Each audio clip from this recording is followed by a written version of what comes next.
We've talked a lot recently about urban renewal, as they like to call it. Others might describe elements of it as overdevelopment.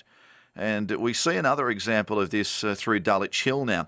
Proposal they're looking at as part of this so-called Sydenham to Bankstown urban renewal corridor.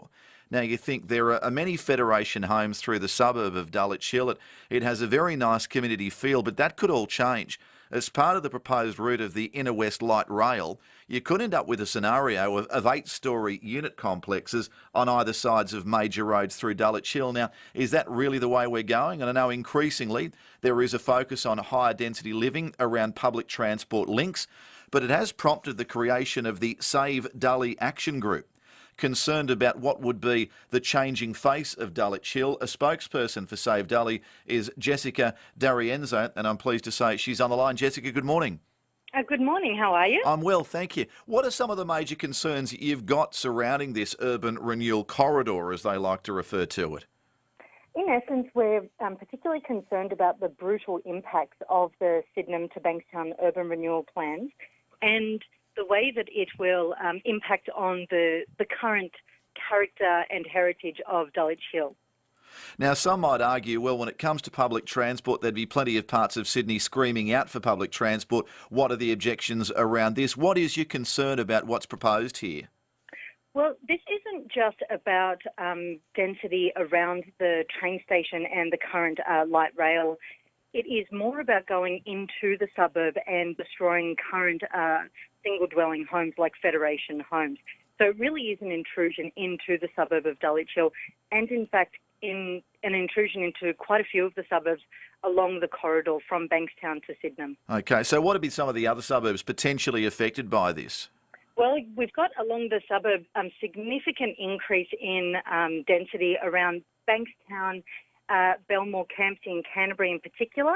I mean, you've also got some significant redevelopment planned for Marrickville and Hersland Park as well. Yeah. One of the other problems we're going to see is that as part of the retrofit for what's this metro project, that line is going to be closed for a period of time as they straighten out tracks, straighten out platforms and the like. So that's all going to add to problems as well, isn't it, in terms of a lot more bus movements with the rail network closed? Yeah, absolutely. And what they're planning to do is actually introduce the increased density. So they're seeking to bring the people to the area first, then close down the current train station and, as they, like you said, straighten out the lines, and then have a train station that's retrofitted after the fact. Yes. That's just going to cause chaos for people to be able to access public transport. Well, they seem to have targeted the Bankstown line because they say of all the lines it's the most underutilised. But if it is underutilised, are you going to need trains every 4 minutes? And,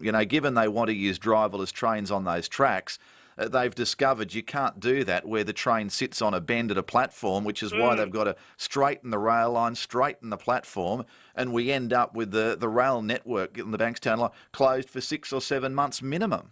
That's right, and an increase in population during that time. As far as I can understand, the plan's 10 years before that actually happens. So you could potentially end up with a situation where you've got an increase of 2,000 new dwellings in Dulwich Hill and potentially no new transport. And tell me, when you talk about, 10 years or even further off into the future, what sort of consultation has there been on this so far? I would say poor consultation.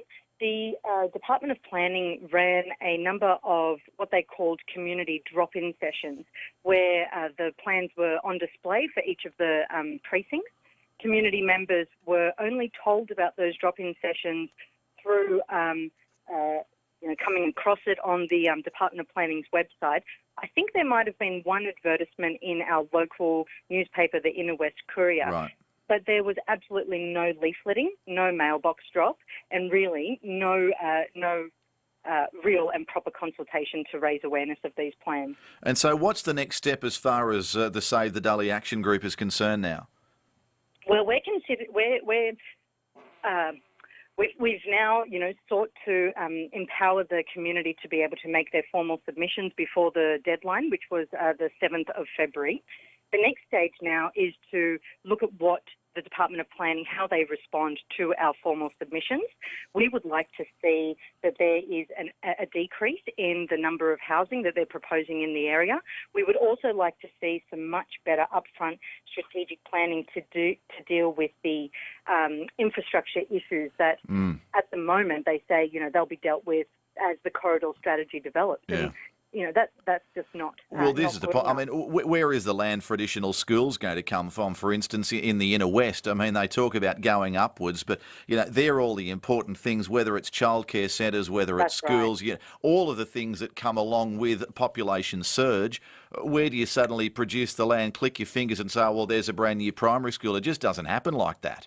Absolutely. We couldn't agree more. And that's why we're asking for the Department of Planning to go back to the drawing board and to actually plan for all these potential impacts.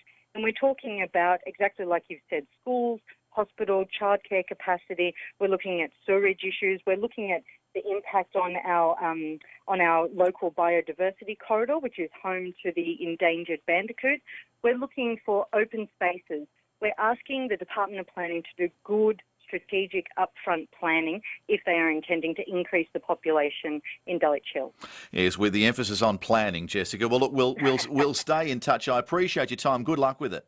Why, thank you so much. Thanks for having me. That's a pleasure. Thank you. We'll chat Have a good again. day. Bye-bye. Jessica D'Arienzo, a spokesperson for the Save Dully Action Group. And again, these are issues we talk about right across the length and breadth of Sydney.